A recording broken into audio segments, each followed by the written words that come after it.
everybody and welcome back to my channel. I hope that you're having a wonderful day. If you're new here, my name is Neve and it would mean the world to me if you would stick around. Hello. Happy end of February. Very sorry again for the length of time I've been gone. Terrible sticking to an upload schedule, and I need to put more effort into getting on it, and I have a plan to try and do that, so hopefully there'll be no more sorry for how long I've been gone statements. Fingers crossed. I don't like the fact that I'm posting a wrap up, a video, a wrap up, a video, a wrap up. I would like to do some other things. So fingers crossed that I start to do other things when I get to an upload schedule that works for me and have a bit more time to do those other things. That being said, today's video is a wrap up because we're at that time of the month. The first book that I read in February was Open Water by Caleb Azuma Nelson. You might remember seeing this in my book haul video that I posted a couple of weeks ago. This book lived up to the expectation that I had for it. I was very excited to read this book because one, it's my first proof that I've ever gotten, which was super exciting, and two, Jack Edwards' review of this was fantastic and very much intrigued me, and definitely think that it was worth the read. I think I gave this a 4 stars. Definitely deserved that 4 stars. I also potentially think, had I read this when I didn't have COVID and therefore about a brain cell and a half functioning at the proper speed, this could very easily have been a 5-star read. I just wasn't at my full capacity to take it in, so maybe I'll reread it at some point and see if the rating changes. This book is a book that I almost feel grateful to have been allowed to read. It's a very emotional, insightful look into the experience of Black life in the UK and the joy and the sorrow of that, especially the joy and the sorrow of that when you're living as a Black man and how race and masculinity intersect. But it's also just absolutely jam-packed full of this loud, unabashed adoration for Black art, and it felt like a privilege to have that shared with me. It's an experience that I will never have anything close to first-hand knowledge of, and to be able to read it from the perspective of someone who does have first-hand knowledge and be able to experience that life and be let into the highs of it and the joy and the community and the impact that the art that Black people has on other Black people. I think I've missed a word in that sentence. The impact that art made by Black people has on other Black people and the freedom that it gives them was very powerful to read about. Also, the lyricism of this author's writing style is spectacular, and it was very powerful to read. There's a lot of repetition. It almost is sort of like poetry in some aspects, where some of the lines in this book feel like a sort of a motif almost. They recycle back to them again and again at different points in the book, and that was really interesting to make note of when phrases were repeated and how they are altered slightly when they are repeated and things like that. I do think that there were certain aspects of this where I thought that some of the things that the characters said out loud, like lines of dialogue, were slightly like, I'm not convinced a person would ever actually say this out loud, but that didn't detract from this book for me. Some other books that would be like, but in this I think it worked in the context of the writing, and I could see it being something that someone would write or someone would think and then write down in a novel. It just necessarily wasn't something that I could imagine coming unprepared out of somebody's mouth. But highly cannot recommend you read this enough. It was spectacular. I feel like I took a lot from it. I feel like I learned a lot. total worthwhile reading experience. And I read it on the, whilst doing the live streams that Jack Edward did at the start of the month every day for the first week of February, I think it was. And that was really nice. It gave me something to look forward to whilst I was in my bed with COVID. Having a plan for half an hour every night to read and concentrate on something and feel slightly productive was very helpful to me. So yeah. Next up, my first non-fiction read of the year, I think, is Delicacy by Katie Wicks. This is her memoir. It says here a memoir about cake and death, which is pretty true to form. Each of the chapters in this memoir follow a sort of important life event that's happened to Katie Wicks and how there was cake involved in some way or another. I enjoyed this memoir. I think it was well written. I think that a lot of what I know of Katie Wicks's personality definitely came through this memoir. I think what where it fell short for me slightly was purely just a lack of life experience. A lot of the issues that Katie Wicks has experienced in her life are told through the lens of how you go through that as an adult woman, and I'm not quite there yet, so I couldn't relate to it in that way. I didn't have the life experience for it to have hit home quite like that, but there were a lot of aspects of the emotional experience that I definitely related to, and totally thought that it was a worthwhile read. Just perhaps read it slightly too early. Didn't resonate with me the way it would probably resonate with women who were slightly older than I was. And that was it. But definitely enjoyed it. I'm a fan of Katie Wicks and I'm glad that I was able to give it a go. Next up was Boyfriend Material by Alexis Hall. This was a reread. I have never actually read this book, but I have listened to the audiobook before and I really enjoyed the audiobook. It was like a mission of mine to read it actively, read it at some point, and I had an Amazon voucher and decided that now was the time. I love this book. It is silly and dramatic and has this strange early 2010s feel about it that makes no sense, but I feel like what I love about this is what I love about so many rom-coms that came out in that era. It gives me Bridget Jones vibes in all of the good ways, I suppose. The two main characters in this, Luke the protagonist and Oliver the love interest, are human people with genuine chemistry.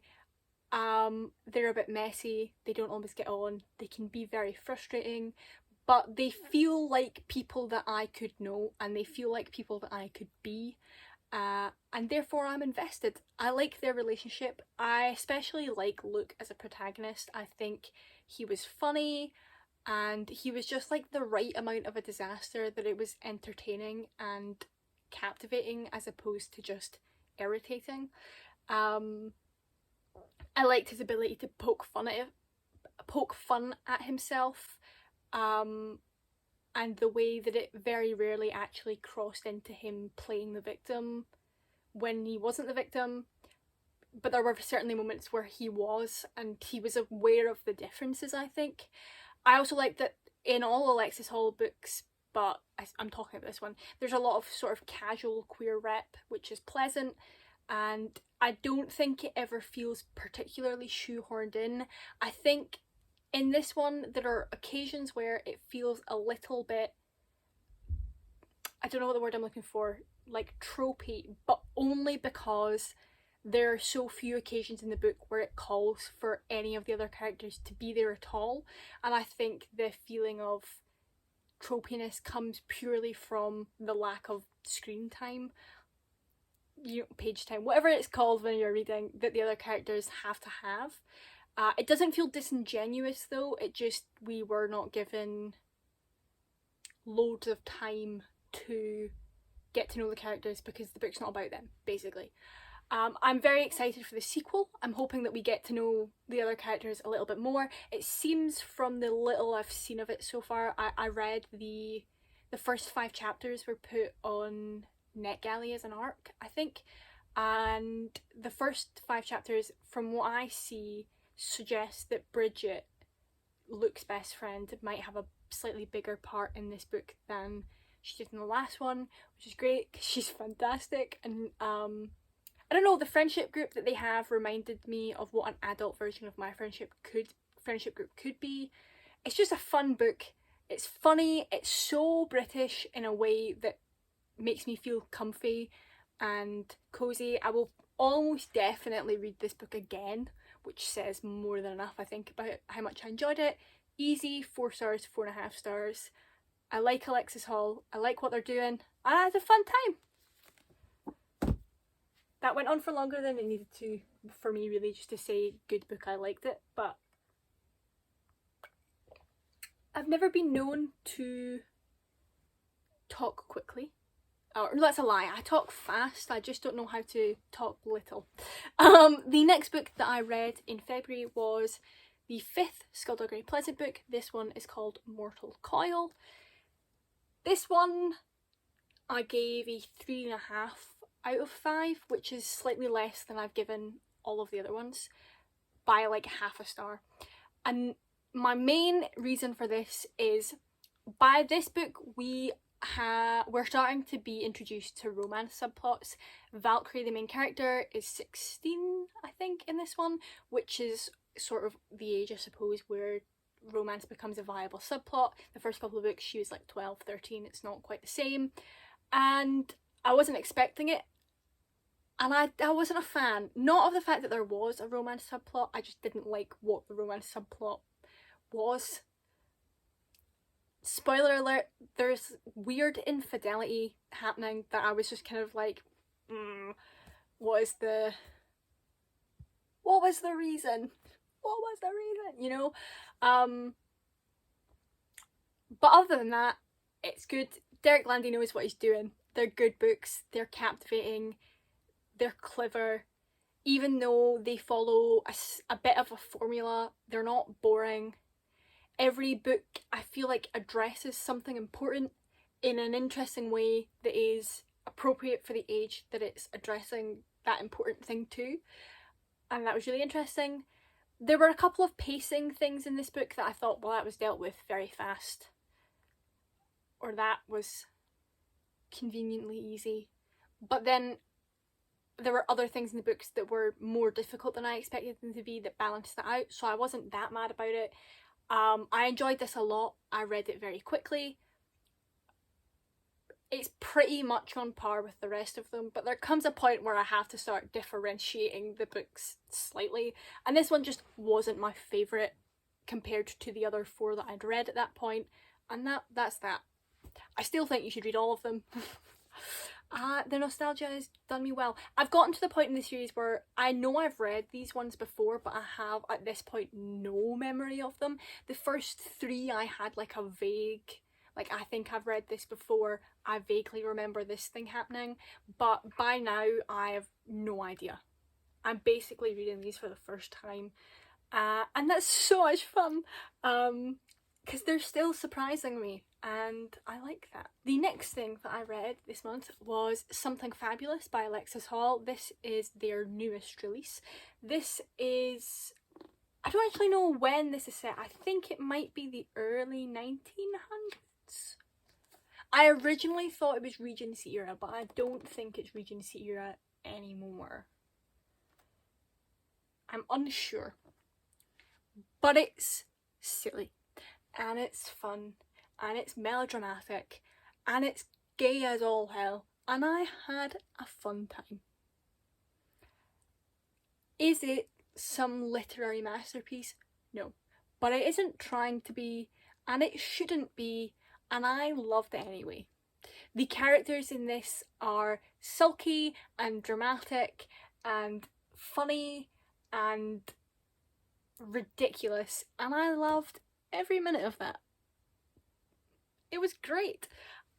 There are so many gay people in this book, and it makes no sense from a period typical, like a period standpoint, for there to be that many gay people in this book, and I don't give a shit because I loved it.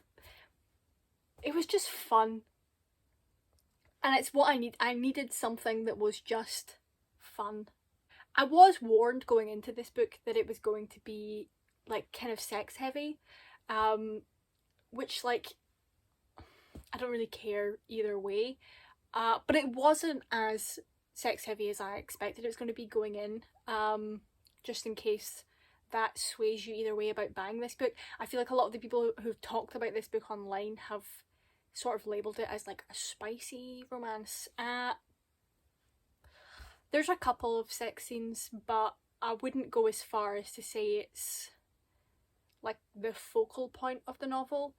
The focal point of the novel is definitely Malverne's inner conflict, and I really enjoyed particularly Malverne's arc because he's clearly somewhere on the ace spectrum, and that was nice representation to have. I think it was done well. It wasn't, I think sometimes with ace rep it can be made such a point of that it detracts from the joy and purpose of it being there, but this was just a man who had never really felt attraction before, suddenly feeling attraction to someone, and the impact that that has on his life and his personality and his, what's the word I'm looking for?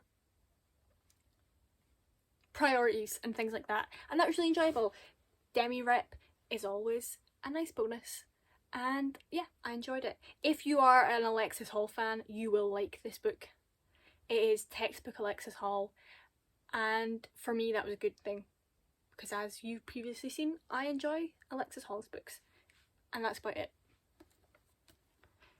The last book that I have read this month, I'm not finished, but I will have finished by the time February is over. Because I've got like 140 pages left, and that is the 6th Skullduggery Pleasant book, The Deathbringer. It's actually just called Deathbringer, not The Deathbringer. It looks like this. I love the covers of these books. I think I've said that before, but when I read them the first time I didn't have these covers. I had the other ones, and I much prefer these ones. The other ones are cool too, but there's something just about the art on these that is so appealing to me. I'm enjoying very much.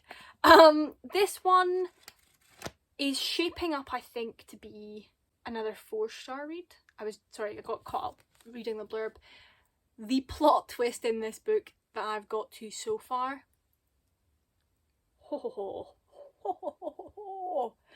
I read it and I was like,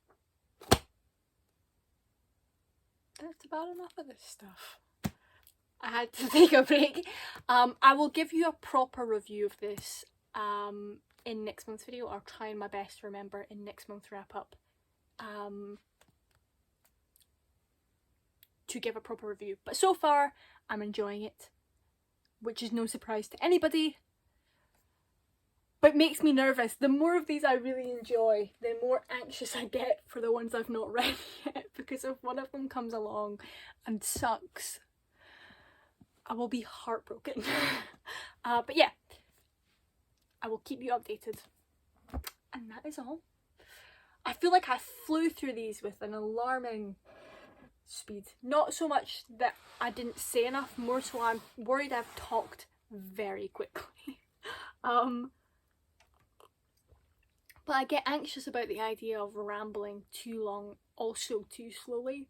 So we'll see where we've ended up when I watch this footage back. If you enjoyed today's video, it would mean the world to me if you would like it and subscribe if you haven't already. Let me know in the comments what you read this month. What was your favourite thing that you read this month? What are you most looking forward to reading next month? Also, if there's any video ideas that you would particularly like to see from me, I would very much like to hear about it and see if I can make that happen. And yeah, thank you for watching, and I will see you soon. Bye bye.